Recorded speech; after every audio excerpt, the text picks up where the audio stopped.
ഈ ഷേപ്സ് എങ്ങനെയാണ് ലഭിക്കുന്നത്?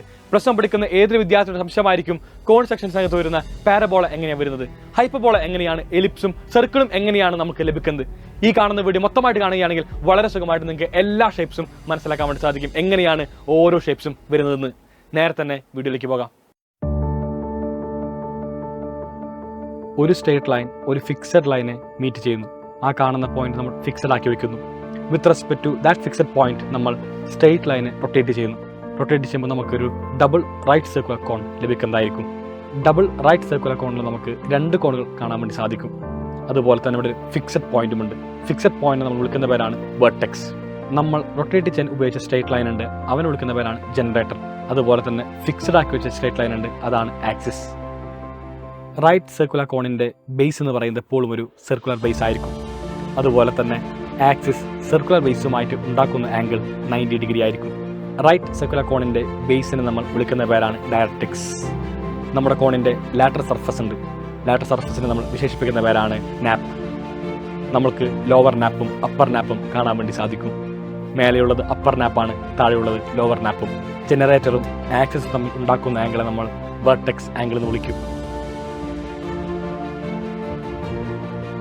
നമ്മളുടെ റൈറ്റ് സർക്കുലർ കോണിനെ ഒരു പ്ലെയിൻ ഉപയോഗിച്ച് കട്ട് ചെയ്യുമ്പോൾ നമുക്ക് ഒരുപാട് ഷേപ്സ് ലഭിക്കും, 2 ഡയമെൻഷൻ ഷേപ്സ്. ഈ പറയുന്ന 2 ഡയമെൻഷൻ ഷേപ്സിനെ വിളിക്കുന്ന പേരാണ് കോണിക് സെക്ഷൻസ്. പ്ലെയിൻ കോണുമായിട്ട് കട്ട് ചെയ്യുമ്പോൾ ആക്സിസുമായിട്ട് ആംഗിൾ ഉണ്ടാക്കും. ഈ പറയുന്ന ആംഗിളിൻ്റെ അടിസ്ഥാനത്തിൽ 3 തരത്തിലാണ് പ്ലെയിനിന് കോണിനെ കട്ട് ചെയ്യാൻ വേണ്ടി സാധിക്കുക. ഒന്നാമതായിട്ട് എലിപ്സിലേക്ക് പോകാം. ഇപ്പോഴാണ് നമ്മൾക്ക് എലിപ്സ് ലഭിക്കുക. നമ്മളുടെ പ്ലെയിൻ ഡബിൾ റൈറ്റ് സർക്കുലർ കോണുമായിട്ട് കട്ട് ചെയ്യുമ്പോൾ ആക്സിസുമായിട്ട് ഒരു ആംഗിൾ ഉണ്ടാക്കും.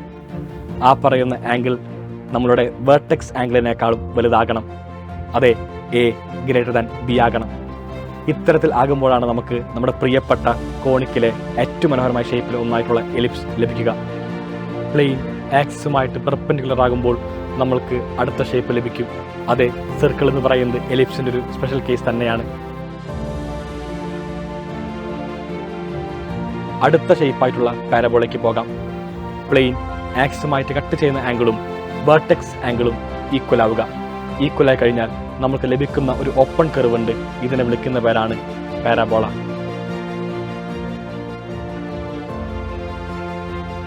അടുത്ത ഷേപ്പായിട്ടുള്ള ഹൈപ്പർബോളയ്ക്ക് പോകാം.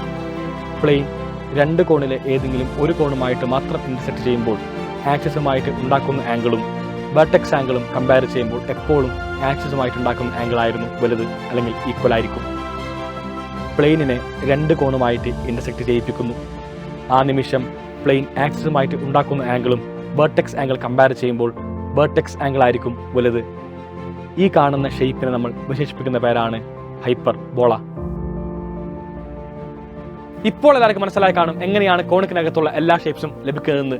നമുക്ക് നേരെ തന്നെ ഒരു ക്വിക്ക് റിവിഷനിലേക്ക് പോകാം. ആദ്യമായി പരിശോധിക്കാം സർക്കിൾ എങ്ങനെ ലഭിക്കുന്നതെന്ന്. നമ്മുടെ പ്ലെയിൻ ആക്സിസുമായിട്ട് ഉണ്ടാക്കുന്ന ആംഗിൾ 90 ഡിഗ്രി ആകുക, സർക്കിൾ ലഭിച്ചു. ബാക്കിയെല്ലാം കമ്പാരിസൺ ആണ്. പ്ലെയിൻ ആക്സിസുമായിട്ട് ഉണ്ടാക്കുന്ന ആംഗിളും വെർട്ടെക്സ് ആംഗിളും തമ്മിലുള്ള കമ്പാരിസൺ. വെർട്ടെക്സ് ആംഗിൾ ആണ് വലുതെങ്കിൽ നമുക്ക് ലഭിക്കുന്ന ഷേപ്പാണ് ഹൈപ്പർബോള. വെർട്ടെക്സ് ആംഗിൾ ആണ് ചെറുതെങ്കിൽ നമുക്ക് ലഭിക്കുന്ന ഷേപ്പാണ് എലിപ്സ്. അതുപോലെ തന്നെ വെർട്ടെക്സ് ആംഗിളും പ്ലെയിൻ ആക്സിസുമായിട്ട് ഉണ്ടാക്കുന്ന ആംഗിൾ ഈക്വൽ ആണെങ്കിൽ നമുക്ക് ലഭിക്കുന്ന ഷേപ്പാണ് പാരബോള.